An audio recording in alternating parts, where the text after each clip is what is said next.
Bonjour. Eh bien, comme enjeu crucial de gouvernance pour toute nation, la sécurité. À la veille de la commémoration des 64 ans d'indépendance du Bénin, nous en parlons et mon invité est Cécile Louis-Philippe Rondaignon, ancien directeur général de la police nationale, fonctionnaire retraité d'office. Bonjour et bienvenue. Bonjour Madame la journaliste et merci pour l'invitation. Je vous en prie, comment se porte un jeune retraité? Je me porte à merveille comme vous le constatez. Je suis toujours flamboyant de santé. Eh bien, ça se voit. Alors, je l'annonçais, nous allons parler de la sécurité. Aujourd'hui, plus ou moins en retrait, comment est-ce que vous appréciez la sécurité nationale? Je vous remercie. Je vais d'abord commencer par présenter mes condoléances à tous mes frères d'armes qui sont tombés sous les balles des terroristes dans le Septentrion. Bien sûr. Présenter également mes condoléances au peuple béninois parce que il nous est arrivé de voir des présidents béninois ou africains aller en France dire je suis tant après des attaques terroristes. Mais il n'y a jamais eu de manifestation de soutien à nos forces ici. Cela peut dénoter de l'enjeu que constitue pour nous, de notre niveau de conscience de l'enjeu que devrait constituer pour nous la sécurité. La sécurité nationale, c'est un terme un peu militaire. Oui. Il y a la sécurité intérieure qui concerne les infractions, tout ce qui se fait à l'intérieur, en rapport avec les tribunaux, tout ça. Mais la sécurité nationale, effectivement, madame, elle est menacée aujourd'hui par les attaques djihadistes dans le Nord. Mais en attendant que nous puissions revenir sur ce dossier, je voudrais vous dire que la sécurité, à mon avis, ne se porte pas totalement bien au pays. Il y a un effort qui se fait, tout gouvernement fait son effort à sa manière. Mais ce qui se fait aujourd'hui contient beaucoup de dérives administratives. Je vais vous renvoyer à l'ouvrage de Philippe Galli qui dit que gérer l'État, c'est corriger les dérives bureaucratiques. Ce qui fait le problème aujourd'hui de notre sécurité intérieure, c'est les dérives bureaucratiques que Patrice Talon et son gouvernement n'ont pas réussi à corriger. Il me plaît bien quand vous abordez la question de la politique intérieure et tout de suite, je me réfère à des propos tenus récemment par le ministre de l'Intérieur qui dit que la plus belle réussite des réformes de Patrice Talon est la fusion police-gendarmerie. Est-ce que, Monsieur Rondaignon, Lorsque le ministre l'a dit, oui, Alassane Seydou, je le connais à peine, hein, j'ai été le voir une seule fois. Quand il a été nommé, je suis allé lui faire ma visite de courtoisie. Mais il m'a fait rire, il m'a fait sursauter de rire. sursauter de rire. Oui, Hein? oui, il m'a Pourquoi? fait sursauter de rire parce qu'il ne faut pas refuser de voir la vérité en face. Je ne sais pas si vous avez fait attention une fois au discours d'Albert Camus, et le discours de Sied qu'il a prononcé en 1957. Il y a une partie où il disait que la noblesse, quelles que soient nos infirmités, la noblesse de notre métier, Oui. doit s'enraciner dans deux engagements difficilement conciliables et difficiles à maintenir également. Le refus de mentir sur ce que l'on sait et la résistance à l'oppression. Autrement, ce que vous dites, c'est que Alassane Seydou a menti en disant oui, que c'est l'une des... on n'utilise pas des termes violents envers des personnes âgées, quel que soit ce que vous avez à dire les concernant, on peut le dire en toute courtoisie et je ne souhaiterais pas manquer de respect à quelqu'un. Mais M. Seydou Alassane s'est éloigné de la vérité. Il n'a pas dit la vérité. La réforme de la police républicaine qui s'est engagée sur le fond de la fusion police-gendarmerie est un échec cuisant. Un échec. Un échec cuisant. Le ministre dit que c'est une belle réussite, vous dites que c'est un échec cuisant. C'est un échec cuisant. Je pense qu'entre le ministre et moi, je suis la personne la plus qualifiée techniquement pour savoir si la réforme a réussi ou pas. Justement. Parce que c'est ma maison. Oui. J'ai travaillé là 29 ans avant d'être mis d'office à la retraite. Et je vous dis que l'échec que cela constitue peut se démontrer sur plusieurs volets. Justement, si on est d'accord que ce n'est pas les frustrations qui vous font dire que c'est un échec, quels sont les points qui actent, je veux dire, l'échec de la réforme de la fusion? Oui, vous allez constater que moi, quand les gens pensent vous offenser et que dans le fond du droit, c'est vous qui avez raison sur toute la ligne, vous allez vous torturer tout simplement en affirmant des états d'esprit. Je ferai fi de tout état d'esprit ici pour vous dire simplement que lorsque vous prenez la fusion sur le plan managérial, Oui. la fusion c'est quoi? C'est ce qu'on appelle en management la refonte de l'organisation. La réforme de l'organisation, vous voulez réorganiser la police et la gendarmerie. La fusion c'est une belle réforme normalement. Elle devrait être une belle réforme parce que beaucoup d'auteurs l'ont déjà souhaité. Police, gendarmerie. Beaucoup d'auteurs et policiers ont souhaité voir dans les pays francophones la fusion police-gendarmerie pour en finir avec la guerre des polices. Au moins, ce volet-là est parti aujourd'hui, il n'y a plus de conflit gendarmerie-police. Mais si nous prenons le personnel concerné par la réforme, je reste d'abord au plan managérial. Avant d'en venir au niveau du personnel, donc au plan managérial, quelle était la nécessité de fusionner? Parce que si les indiscrétions sont bonnes, je crois que vous étiez initiateur d'un tel projet. Oui. Depuis 2015. Depuis 2015. Mais quelle était la nécessité? La nécessité, je vais vous l'expliquer très simplement. Okay. Je tâcherai d'être très simple. Je ne vais pas rester trop technique dans mon vocabulaire. Ce serait bien, oui. Et en 2015, j'ai été nommé directeur de cabinet. Et ce que je veux dire, ce n'est pas pour brocader l'institution gendarmique. Quand vous prenez en 2015, quand j'ai pris en 2015 la direction du cabinet du ministère de l'Intérieur, j'ai constaté que le budget de la gendarmerie, le budget de fonctionnement de la gendarmerie, était un tout petit budget qui ne suffisait à rien faire. Ça, si les anciens gendarmes en sont conscients, ils vous diront que je n'ai pas menti. De toutes les manières, le budget de l'État, c'est un document public qu'on peut toujours consulter.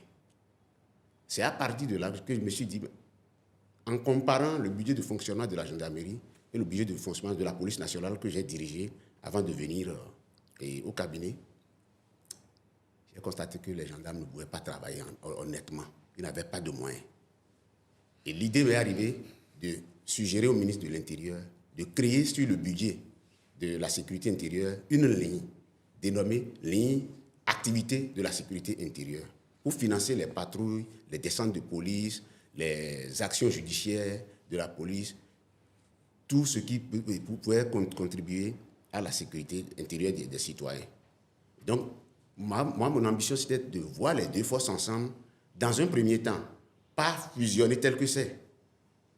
C'est ce qui a fait qu'à l'arrivée de Patrice Talon en 2015, j'ai suggéré au ministre de l'Intérieur et Saka Lafia, qui était venu fraîchement à la tête du ministère, que nous mettions en place un décret mettant à la disposition du ministère de l'Intérieur, la gendarmerie, pour leur permettre de fonctionner et pour mutualiser les moyens, parce que ça nous permettra de faire une économie d'échelle sur toute la ligne. Maintenant, concernant le personnel, voici la délicatesse de ce que j'avais préconisé.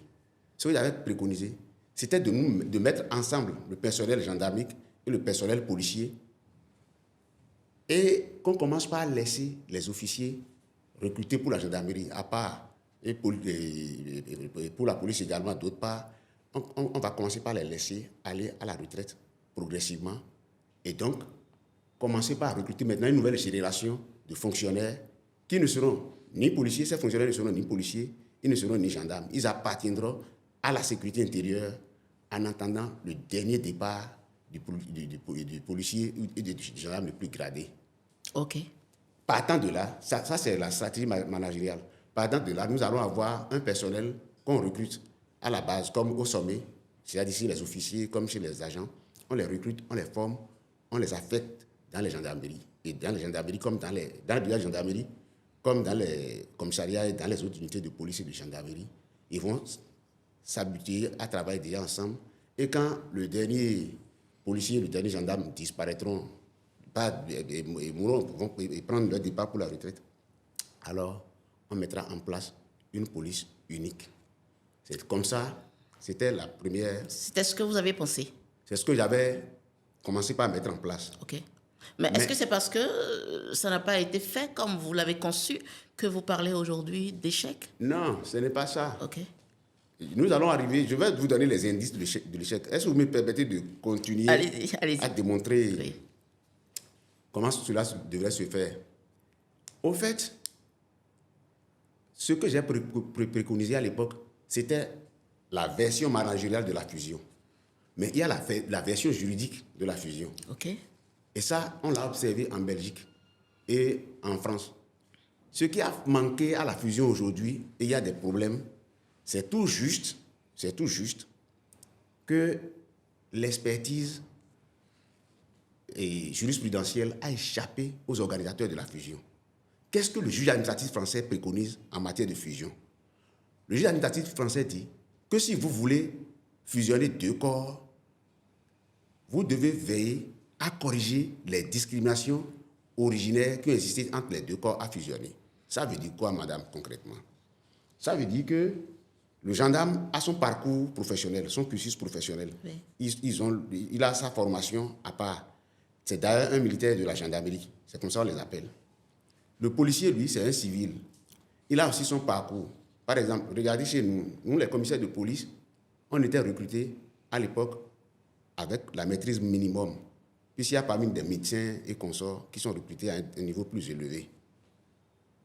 Il n'en demeure pas moins qu'il y a des gens qui ont évolué progressivement avant de devenir commissaires de police dans le lot, qui ne sont pas nécessairement titulaires d'une maîtrise, mais qui sont quand même de très bons produits, de très grands professionnels. Ce qu'il fallait faire, c'est de prendre tous les tests sans exception qui concernent les policiers et les gendarmes encore en service. Et fusionner maintenant, c'est là, d'où la notion de fusion. Qu'est-ce que le juge administratif français a préconisé? Oui.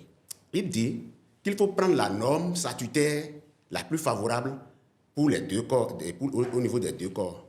En 1985, le gendarme est recruté avec le bac officier, tandis que l'officier de police qui est recruté avec le bac en 1985 au niveau de la police nationale était traité comme un sous-officier supérieur, c'est-à-dire adjudant-chef, avant de passer dans le corps des commissaires de police. Donc la norme statutaire la plus favorable, c'est la norme gendarmique. C'est cette norme qu'il faut retenir comme norme de la fusion. Et on procède maintenant au recensement de tous les aspects concernant le statut, puisque vous n'êtes pas en train de recruter des gens que vous allez mettre ensemble. C'est des gens qui ont déjà eu un parcours, qui ont des droits acquis. Donc, on va maintenant devant la Cour suprême pour aller prendre l'avis de la Cour suprême avant d'aller devant l'Assemblée. Et on fait le statut de la fusion, qui, madame, n'est pas le statut de la nouvelle police républicaine. OK, je vois. Vous voyez ce qui lui a échappé? Oui. Et là, Donc c'est ce préalable juridique c'est ce préalable juridique immanquable. OK. C'est incontournable, c'est imparable. C'est ce préalable juridique qui devrait être fait d'abord avant d'aller à la fusion. Ce qui n'a pas été fait. Vous savez pourquoi ça doit se faire? Ce préalable juridique est d'office rétroactif. C'est-à-dire que vous êtes obligé de retourner dans le passé pour prendre en compte les acquis des uns et des autres.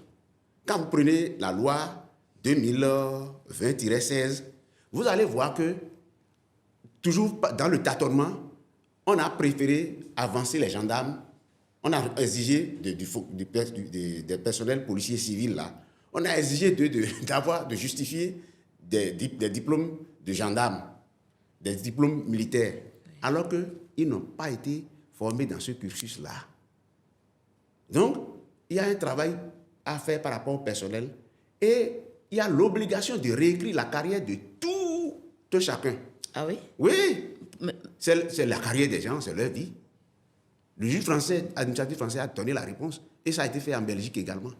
Il y a l'obligation de réécrire la carrière de tout un chacun, de tous ceux qui sont concernés, afin que nous puissions nous respecter et savoir que tel n'a pas été plus avantageux que tel autre. Parce que ce qui se passe aujourd'hui, c'est du corporatisme qui se passe aujourd'hui. Vous avez une catégorie de fonctionnaires qu'on appelle les majors aujourd'hui. Oui. Les majors. Au fait, c'est les officiers d'exécution de la police nationale, qu'on appelait les inspecteurs, les officiers de paix, qui sont retrouvés dans cette catégorie qu'on a créée après 2016 et après la loi 2015-20, ce qui est une anomalie, et que la Cour suprême a annulé. Mais le chef de l'État a appuyé les patrons anciens de la police et les décisions n'ont jamais été exécutées. Et la plupart de ces jeunes majors-là, qui ont à peine 20 ans de service, qui sont venus me voir peut-être moi 15 ans après à la police, on les a mis à la retraite. Gaspillage ou gâchis? Gâchis. Donc c'est cette expertise-là qui a manqué. Et ce que je dis des hommes est valable de l'équipement et de l'armement. Où sont passées les armes de l'ex-gendarmerie? Qui en a fait le recensement? Qu'est-ce que ces armes-là sont devenues dans la nature aujourd'hui? Est-ce que c'est dans la nature ou bien c'est conservé? Ou bien est-ce que ces armes-là ont été déclassées? Qu'est-ce qu'on en a fait? Le matériel, les propriétés immobilières de la gendarmerie, de la police, comment les a-t-on gérées? Donc, Alassane Seydou, avec tout le respect que je lui dois, ne peut pas venir nous jeter à la figure que c'est une bonne réforme. Quand il y a un échec, il faut reconnaître qu'il y a un échec. Et c'est pourquoi il faut réexaminer la réforme. Il ne sert à rien de s'enliser pour dire on a bien fait, et de rester dans une posture toujours propagandiste pour dire on a bien fait. La réalité est là, que les policiers aujourd'hui sont malheureux. Mais qui va réexaminer si les acteurs principaux pensent qu'ils ont bien fait? Patrice Talon a l'obligation. Vous savez ce que les révolutionnaires de 1989 disaient? Non. S'il y a un seul citoyen dans l'État qui n'est pas d'accord, qui n'est pas content, c'est que toute la République est à terre. Et les policiers ne sont pas contents. Si nous réexaminons, les policiers ne sont pas contents, les gendarmes ne sont pas non plus. Quand vous prenez ils ne se plaignent pas. Ah bon? Moi, je suis parmi eux, je les écoute tous les jours. Je sais ce qu'ils disent. On n'a pas besoin de faire les grandes académies pour comprendre que les policiers souffrent. Les gendarmes qui sont devenus policiers également souffrent. Il y a une catégorie de gendarmes qu'on a favorisée, pour que cette catégorie devienne officier. Et les autres gendarmes, vous pensez qu'ils sont contents? Ils ne sont pas contents, madame. Et ça, je pense qu'il faut dire ça au chef de l'État. En le lui disant, s'il se sent dérangé, ça veut dire que j'aurais dit la vérité, parce que seule la vérité dérange. Est-ce que vous avez essayé de... Oui, j'ai essayé de voir Patrice Talon quand j'étais secrétaire permanent et à la lutte contre le terrorisme. Oui. Parce qu'il y avait des difficultés, les gens ne voulaient pas de tout ce que je proposais à l'époque. J'ai essayé par 2 fois de le voir. J'ai essayé de le voir par rapport aux besoins du service. OK. Mais comme j'ai compris que c'est des gens qui sont très avancés, qui sont intellectuellement plus assis, qui connaissent tout, qui sont les meilleurs des meilleurs, comme cela se voit, je me suis retiré. Je ne cherche plus à les voir. Mais on ne m'empêchera pas de monter au créneau quand des gens comme vous, des experts en journalisme comme vous me posez des questions sur un aspect que je maîtrise, je parlerai très haut et fort. Et ça, ils vont l'entendre. Ça ira dans leurs oreilles. Parce que j'ai été conduit sur toute la ligne quand j'ai vu que la réforme plongeait du nez. La réforme coulait. J'ai vu plusieurs ministres du gouvernement pour dire ce que je viens de vous dire. Pour alerter. Pour alerter, pour dire non, ce n'est pas bon. Je sais que vous ne voulez pas me voir. Moi, ce n'est pas mon problème. Moi, j'ai dit à l'essentiel. Que Patrice Talon veuille ou pas, je le lui dis dans les oreilles aujourd'hui. Il n'y a aucun juge au monde qui ne puisse me rétablir comme général 5 étoiles. Ah oui. Que cela se fasse en son temps, ou que cela ne se fasse pas en ton temps, que cela se fasse de mon vivant ou après ma mort, cela se fera parce que moi, mes ayants droit vont réclamer ces droits-là. Donc, moi, je suis à l'aise, il n'y a rien, aucun problème. Mais il faut que le pays marche. Vous savez, je vous parlais de la pyramide de Maslow. Oui. Les besoins physiologiques qui sont au bas de la pyramide. Les policiers vous ont dit qu'ils mangent bien, ils sont bien payés. Je ne pense pas. Les besoins de sécurité. Les policiers même se sentent en insécurité au sein. Quand je dis policiers, c'est gendarmes et policiers ensemble. Hein. Le personnel de la police républicaine, là. Et ce personnel-là se sent en sécurité? Non. Les besoins d'appartenance. Les policiers ne se sentent pas concernés par la réforme. Donc, si vous faites une réforme et les gens ne se sentent pas concernés, c'est que c'est un échec. C'est les baromètres même de l'échec. Les besoins d'estime. Vous voyez les policiers, vous les voyez, Nous, quand on était jeunes policiers, quand on s'habillait, on se mettait sur la voie publique, vous sentez que nous étions fiers d'exercer notre profession. Cette fierté a disparu. Et les besoins d'accomplissement. Qu'on veuille ou pas, moi, je suis devenu général aujourd'hui. Ce qui est fait au sein de la police républicaine empêche la jeunesse d'évoluer. Comment vous avez des jeunes et que vous recrutez et que vous ne pouvez pas faire évoluer. Et on a mis, regardez madame, l'échec de la police républicaine, nous allons en parler. On a mis des barrières de grade pour faire avancer les gens. Au sein du corps des hommes de rang, oui. Vous avez sous-brigadier-major et vous avez encore brigadier-major.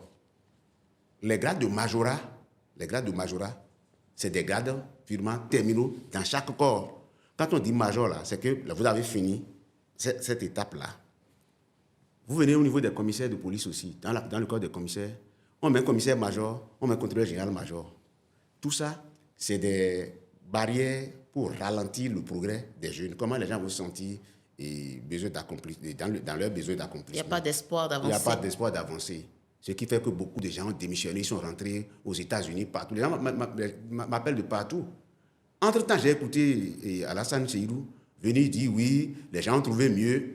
Il faut que les gradés là, de la police et de l'armée cessent de faire dire ces genres de choses aux ministres et aux chefs de l'État. Parce que quand on est avec un chef, il faut être loyal.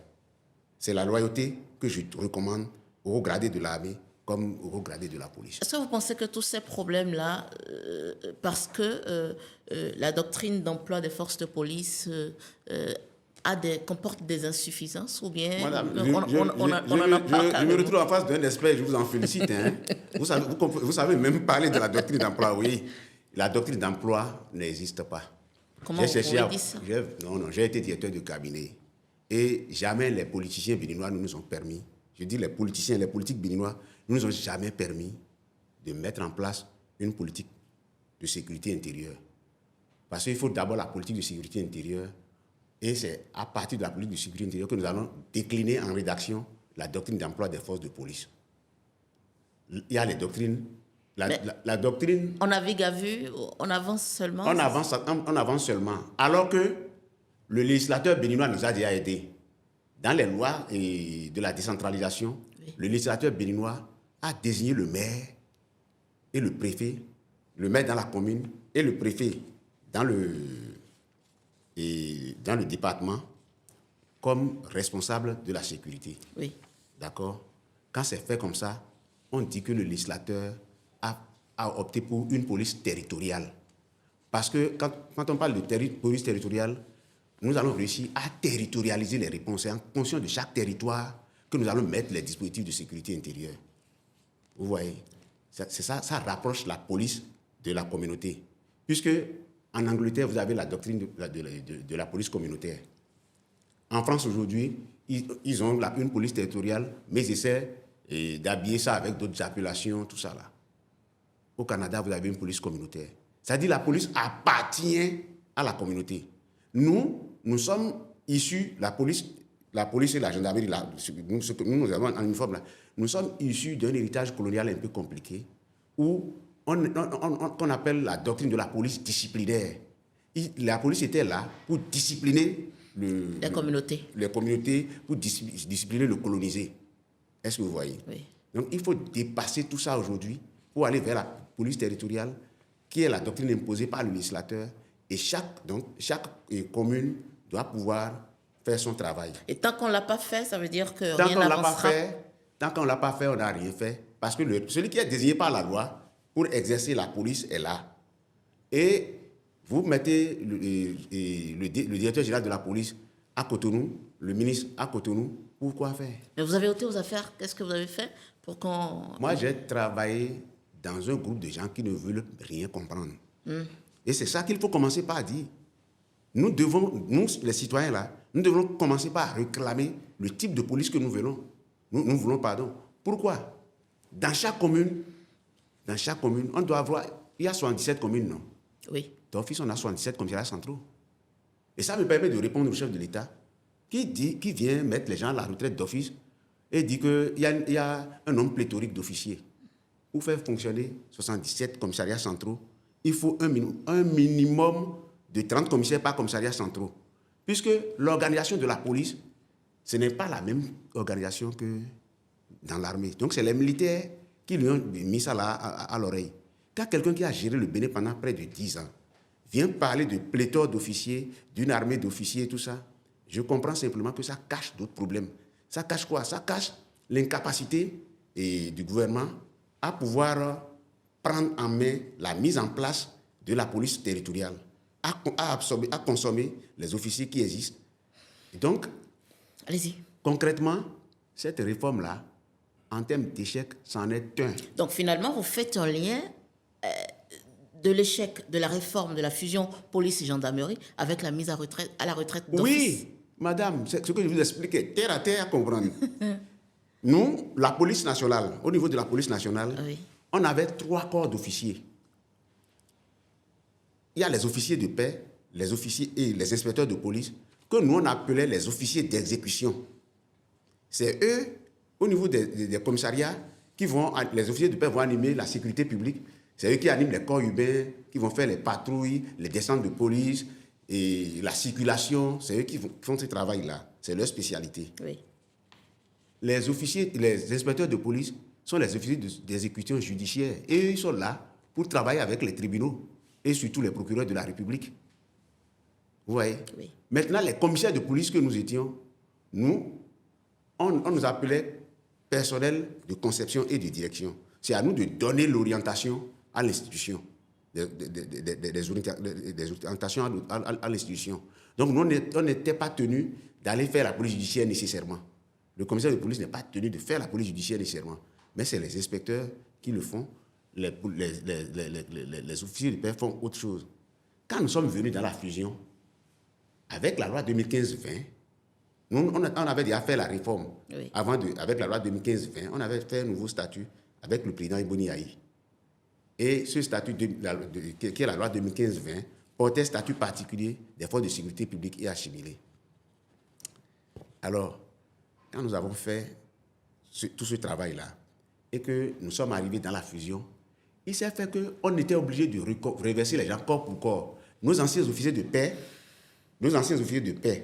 et nos anciens inspecteurs de police sont venus s'ajouter à nous autres, les commissaires de police. Et donc, on a constaté qu'ils ont pensé que le nombre était devenu pléthorique. Ce qui a fait qu'ils ont créé la situation des majors pour rétrograder les gens. Les gens ont dit appartenu à un corps d'officiers et vous les rétrogradez. Ça, et au même moment, beaucoup de frustration. au même moment, vous mettez des gendarmes en formation sans même procédure d'officier. Je suis sérieux. Si je dis quelque chose sur votre chaîne de télévision, je suis capable de vous apporter la preuve. Je ne vais pas parler pour commencer par bégayer après. Donc, sans aucune forme de procédure, sans aucun test, on met des officiers de gendarmerie, des anciens gendarmes à l'école des officiers, on les sort pendant qu'on met les majors à la retraite. Ce qui est une violation du principe d'égalité de traitement dans la fonction publique. Un principe défendu et protégé par l'article 26 de la Constitution et l'article 3 de la Charte africaine des droits de l'homme qui fait partie intégrante de notre Constitution. Et la jurisprudence administrative a toujours veillé au respect strict de ce principe-là. Madame, sur quels critères on met des gens à la retraite qui ont commencé par travailler le même jour? On met les uns à la retraite, on laisse les autres. Vous pensez que c'est politique? C'est de la fantaisie politique. Moi, je ne travaillerai plus pour l'État, en tout cas pas dans le secteur de la police. Je ne travaillerai plus pour l'État dans le secteur de la police. Parce que je sais faire autre chose. Ce que les gens pensaient en me mettant à la retraite, ils ont pensé me paupériser. Ils ont tout faux. Je sais faire autre chose. Et les années à venir vont montrer que je sais vraiment faire autre chose. Et les plus petits que nous, les gens qui ont 38 ans, qu'est-ce qu'ils vont devenir? On a mis des gens de 40 ans, 48 ans à la retraite. Des gens qui étaient en mission à l'ONU. Vous voyez la situation, vous dites que le ministre nous dit qu'il n'y a pas échec. Il y a échec. Quand on échoue là, et on refuse de voir les... Échec cuisant, il n'y a rien de positif. C'est flagada. C'est flagada. La réforme est flagada. Et je pense que Patrice Talon doit en prendre conscience. Est-ce que ça a un lien, je sais que probablement nous allons revenir dans une émission dédiée à cela, la question du terrorisme et tout, mais est-ce que ça a un lien avec les morts la mort de nos forces de l'ordre sur le Oui, terrain? oui. Et vous voyez, qu'est-ce qui protège les agents de force de sécurité publique et les militaires? C'est la formation, madame. C'est d'abord la formation. Quand les gens ont reçu une bonne formation, ils sont bien aguerris. Quand les gens ont reçu une bonne formation, sont bien aguerris et bien équipés, quand ils sont bien équipés et qu'ils sont bien commandés, bien protégés, il n'y a pas de problème. Qu'est-ce que ça coûte à l'État déjà de commencer par mettre des miradors un peu partout dans le septentrion? Il faut mettre des miradors pour protéger les agents, pour les mettre en hauteur les nuits au moins, pour surveiller autour. Qu'est-ce qui empêche les gens de commencer par mettre des sacs de combat tout autour des commissariats, de protéger autrement Mais nos quand on unités? écoute le chef de l'État dans ses bilans, tout est reluisant. Donc, Vous connaissez le chef de l'État, c'est un gentleman. Il aime vanter ses mérites. Mais si on n'en a pas, il ne faut pas vanter. Si on n'en a pas, il ne faut pas en vanter. est-ce qu'il est informé? Je pense que c'est maintenant que je vais commencer par l'informer. Puisque tout le temps maintenant, je vais monter au créneau pour dire, président, ça là, c'est mal fait. Ce n'est pas bien. Parce que moi, je ne dois plus rien à aucun gouvernement. Pourquoi aujourd'hui c'est... Regardez, Oui, par exemple, le chef de l'État qui vient à la télé, quand il a mis les gens à la retraite d'office, d'accord? oui, On va en parler, hein. Oui. On va faire une émission spéciale peut-être. Quand il met les gens à la retraite d'office, et il vient vous dire, à vous la population, que les gens ne souffriront pas, les retraités d'office ne vont pas souffrir d'un abaissement de leur traitement, de oui. moyens, tout ça là. Moi, avec mon salaire qui a été déjà coupé en 4 par Patrice Talon, je me suis retrouvé à perdre au moins 200 000 francs sur ce que je gagnais. C'est sérieux. Si c'est sérieux, les Béninois n'ont qu'à apprécier. Je pense qu'il ne faut pas venir, quand on sait prendre la parole en public, on a appris à prendre la parole en public, il ne faut pas venir dire des choses qui n'existent pas. Ce n'est pas bien. C'est ça, c'est là, c'est pas une injure. Hein. Moi, je pense qu'à Patrice Talon, il faut des gens pour lui dire, monsieur, ce n'est pas bon. Et moi, je suis son jeune frère, je ne peux pas être son enfant. Patrice Talon a 12 ans de plus que moi, donc je ne peux pas. Vous avez d'ailleurs vu un géniteur qui a. Un géniteur homme qui a 12 ans, Il y a des peut-être les filles. Donc, je ne peux que l'appeler grand frère par respect pour sa personne. Mais si la personne elle-même vient dire des choses qui ne sont pas fondées, on ne va pas bander ma bouche pour m'empêcher de dire. Vous dites que désormais vous allez monter au créneau et en parler. Pourquoi aujourd'hui? Vous vous êtes tu pendant longtemps. Oui, moi je suis légaliste. Je suis légaliste. J'étais sous drapeau. Et quand vous êtes sous drapeau, vous respectez les principes de la corporation. C'est-à-dire vous ne devez pas parler pendant que vous êtes là. Vous avez l'obligation de réserve. Obligation que j'ai observée jusqu'au 2 février dernier, avant d'être mise à la retraite d'office. Mais c'est une bonne libération pour moi. Ça me permet de participer à toutes les activités politiques dans le pays, de participer à tous les fronts, d'être là aux côtés de qui je veux, de Kem Sheba, de qui je veux. Parce que les gens me reprochent d'être avec Kem Sheba. Et ça nous fait une belle série d'émissions à réaliser. Oui, oui, moi je vais travailler avec vous sur ces questions-là, ne vous inquiétez pas.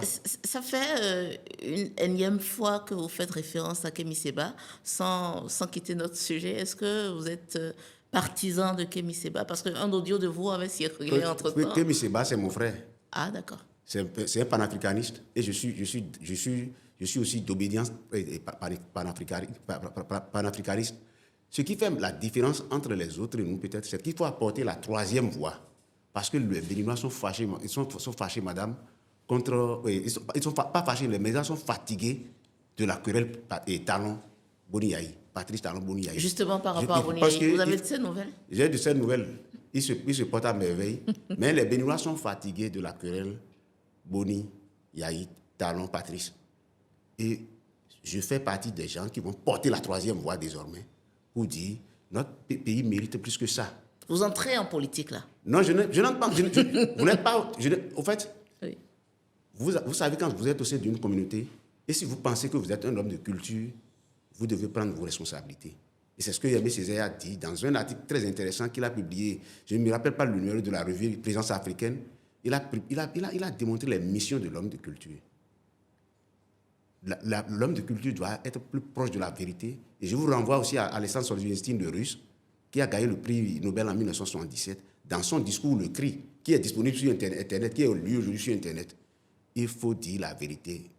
Moi, je préfère vivre sans mentir comme Solzhenitsyn. C'est un devoir de vérité que vous devez J'ai un au peuple. devoir de vérité béninois. envers le peuple. J'ai un devoir de vérité envers le peuple. Alors, nous sommes dans la dernière ligne droite de notre émission. Je ne vais pas vous laisser sans aborder la question des recrutements dans les rangs de la police. Il y en a aujourd'hui toute une série, mais il y a une certaine opinion qui dit qu'il y a des incohérences. Est-ce Oui, que... oui.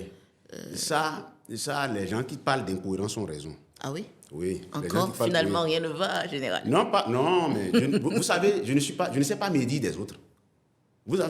Est-ce que tout le temps que j'ai parlé là, vous m'avez entendu dire des choses méchantes contre quelqu'un? Je n'en ai pas besoin. Je suis un spirituel et je suis très avancé pour dire des médisances.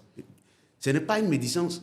Si vous prenez les jeunes qu'on recrute aujourd'hui avec le bac, Oui. il y a un problème qui se posera à l'État là tout de suite. Lequel? Philippe va le dire aujourd'hui, on va dire, il a trop parlé. Mais j'aurais prévenu. Vous recrutez des bacheliers que vous mettez dans la catégorie des agents. Non. Dans la fonction publique, le statut de la fonction publique dit catégorie A, B, C, D. Les titulaires du BPC sont dans de la catégorie C, les bacheliers sont de la catégorie B.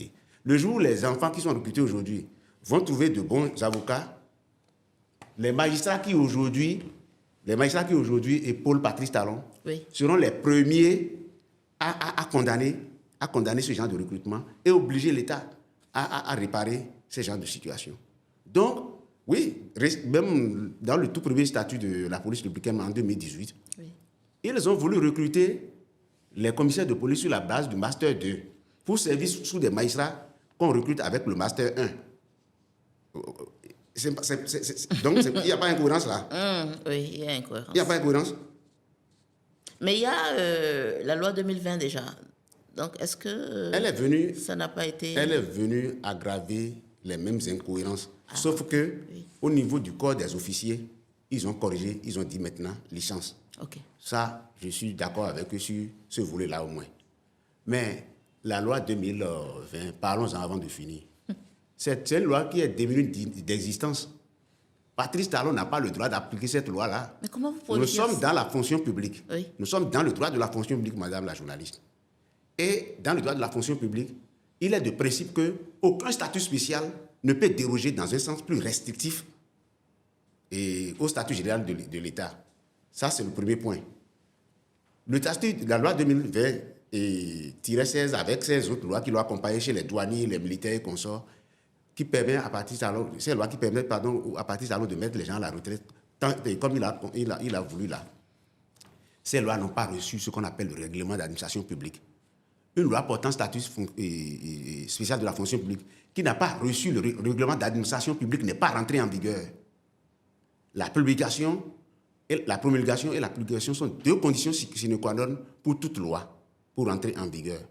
Mais s'agissant des statuts de la fonction publique, et le problème se pose actuellement tout de suite, la ministre de la fonction publique est en difficulté parce que même par rapport au statut général de l'État, ils n'ont pas pris les décrets d'application pour mettre les fonctionnaires dans leurs droits. Et il y a des gens qui, depuis 2016, n'ont pas évolué. Les policiers, depuis 2016, n'ont pas porté leur galon. Quand je dis policiers, c'est policiers républicains. Il y a des gens qui n'ont pas porté leur galon.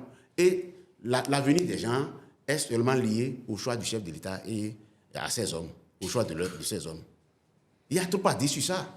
J'aurais souhaité que nous fassions une émission sur la question Spéciale. et que je vous apporte la documentation pour que vous compreniez que ce qui se fait dans notre pays va amener des problèmes par la suite.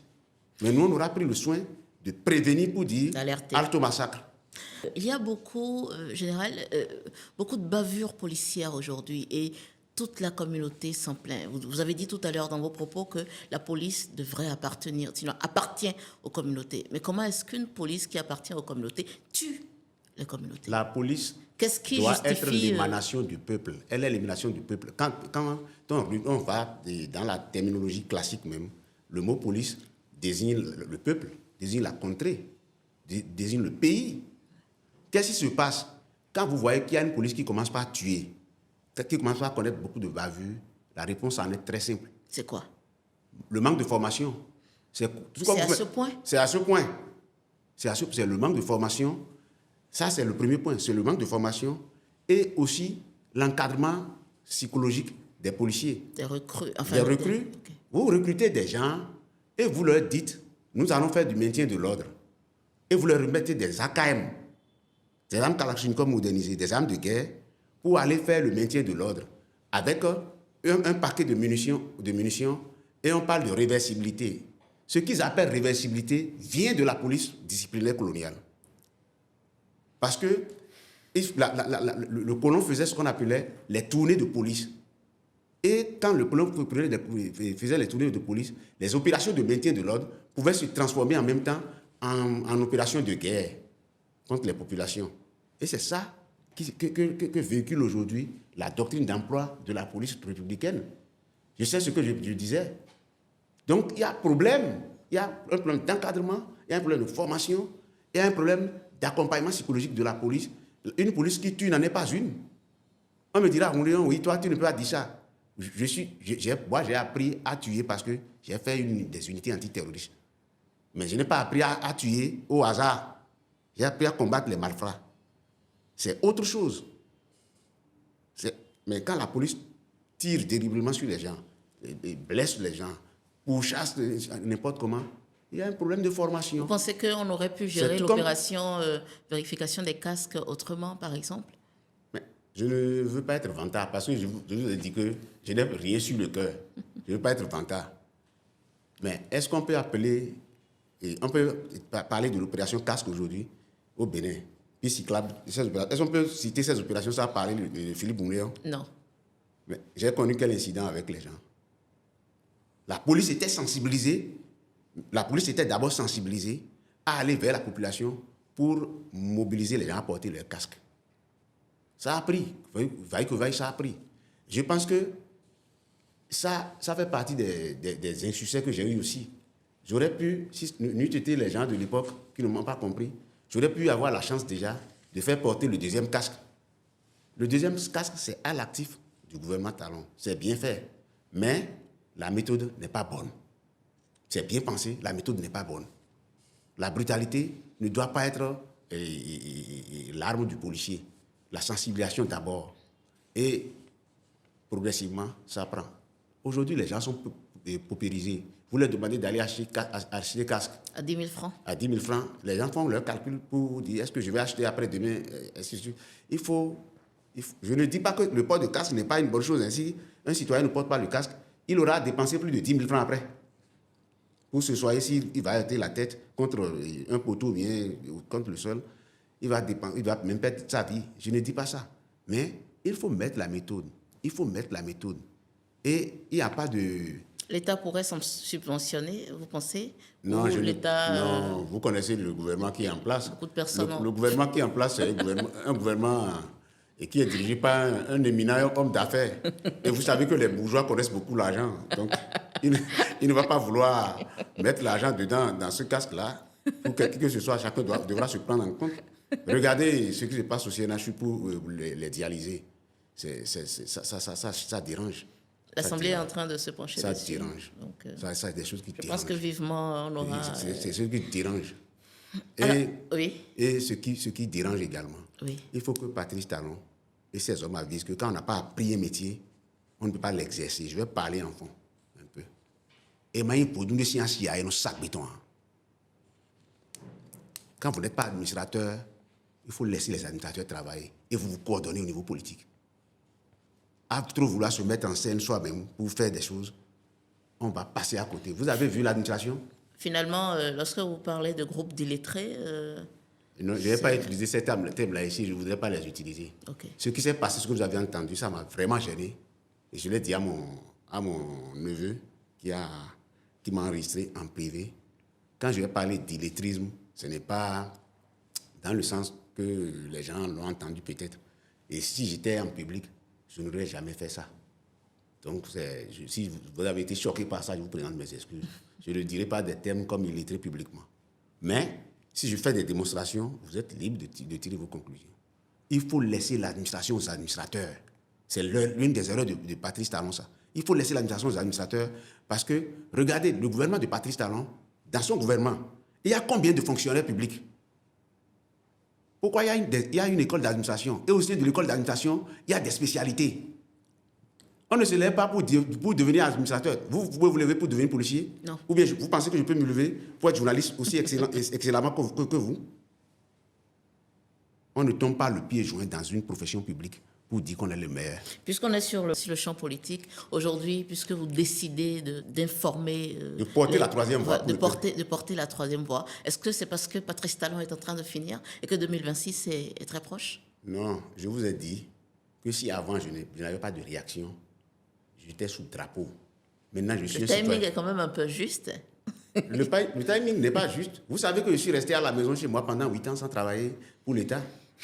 Le timing n'est pas juste. Et si Patrice Talon pense qu'il peut encore corriger quelque chose concernant les fonctionnaires qui sont mis à la retraite, je le prie d'avoir ce courage-là, de faire machine arrière au moins une fois pour que les gens disent que son physique de gentleman tel qu'il s'habille très bien là correspond à sa pensée. Quels sont vos rapports avec les hommes politiques aujourd'hui, Boni Yayi, Candidat Zanaï et en tout cas Vous voulez savoir? Je ne dirai pas pour le président Oui. Boni Yayi, je ne parlerai pas de lui. Ok. Parce que le président Boni Yayi, vous savez, Surtout qu'il est aujourd'hui chef de file de l'opposition. Non, le président Boni Yayi et le rapport qu'il y a entre nous deux, c'est un peu un rapport de père et de fils. Donc, vous n'allez pas demander à un enfant d'aller parler publiquement de son De père. son père. Hein? Mais bon, Mais je pense que Candidat Zanaï, par exemple. je suis admiratif de Yayi Boni. On ne félicite pas le chef. Je suis admiratif de ce qu'il fait pour le pays. Au moins, lui, il tient debout. C'est déjà bon. Candidat Zanaï, c'est un ami à moi également. Mais je n'ai pas eu le temps de le voir ces derniers jours. Je pense que je vais renouer le contact avec lui pour échanger. Ça sonne bizarrement de dire Candidat Zanaï et Ronléignon amis. Candidat Zanaï, il n'y a pas eu de problème entre Candidat Zanaï et moi. Ah oui. Vous voulez parler des événements de 2016? On en parlera, non? Moi, je n'ai rien fait contre Zanaï. Ok. Au contraire, j'ai été de ceux qui ont conseillé la modération dans la gestion de ce dossier-là. Je ne l'ai pas fait par manque de loyauté pour le président Boni Yayi. Je l'ai fait par loyauté pour Boni Yayi.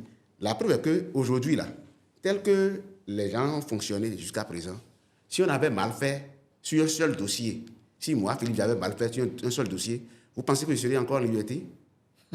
Si j'avais mal fait quelque chose contre Boni Yayi, même contre Patrice Talon qui a parlé de Yachapodi récemment concernant Yayi Boni, moi, je veux bien ce Yachapodi là avec Patrice Talon.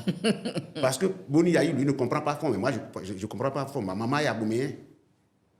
Maman est aboméen. Et elle est princesse d'Abomey. Vous voyez?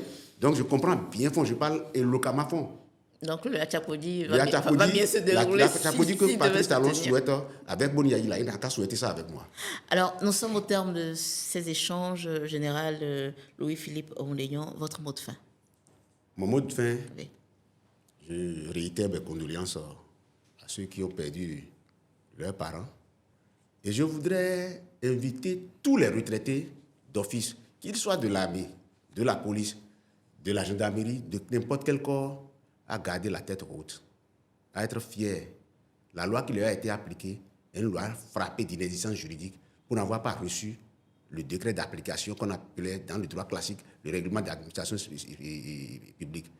J'attends de voir ce que les magistrats de la Cour suprême vont dire quand ils vont recevoir les recours pour excès de pouvoir. Et j'attends aussi de voir ce que les sages de la Cour constitutionnelle vont dire concernant l'article 167 et de la loi de 2020 là, qui met les gens à la retraite, à la dichotomie entre son article 101 et son article 167. J'attends impatiemment la décision de la Cour constitutionnelle. Et je préviens les magistrats, ce n'est pas des menaces. Sonko l'a dit au Sénégal. Chers parents magistrats, c'est vous qui avez la destinée du pays en main. Essayez de dire le droit pour que nous ayons la paix. Nous avons besoin de paix. Le pays n'appartient pas à un seul homme. Je vous remercie, madame. Général Cécile Louis-Philippe Ronléignon, ex-directeur général de la police nationale, fonctionnaire retraité d'office, merci d'avoir répondu à nos questions. Merci beaucoup, madame.